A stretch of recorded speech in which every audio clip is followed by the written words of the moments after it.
انسان کتنا عجیب ہے، دوسروں کو تکلیف میں دیکھ کر کہتا ہے جیسی کرنی ویسی بھرنی، اور جب خود تکلیف میں ہوتا ہے تو کہتا ہے آزمائش تو اللہ کے محبوب بندوں پر آتی ہے۔ بات ہمیشہ تمیز سے اور اعتراض دلیل سے کرو، کیونکہ زبان تو حیوانوں کے منہ میں بھی ہوتی ہے مگر وہ علم اور سلیقے سے محروم ہوتے ہیں۔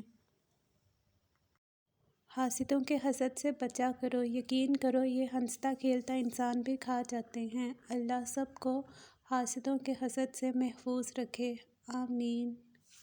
جب ہم تمام فیصلے اللہ پر چھوڑ دیتے ہیں تو ان فیصلوں پر سکون ملنا شروع ہو جاتا ہے۔ سبق دینے کا ماہر ہو گیا ہے زمانہ، ہر کوئی ایک دوسرے کا استاد نظر آتا ہے۔ ہم وہاں تک اچھے ہوتے ہیں جہاں تک ہم دوسروں کے معیار کے مطابق ہوں۔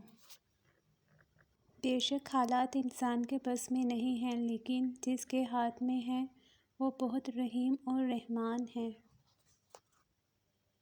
برداشت عقلمند آدمی کا وہ صبر ہے جس کا مظاہرہ وہ جاہل آدمی کی بات سنتے وقت کرتا ہے۔ سر آنکھوں پر وہ لوگ جو منافقت نہیں کرتے۔ پھر ہاتھ سے عام اور عام سے انجان ہو گئے۔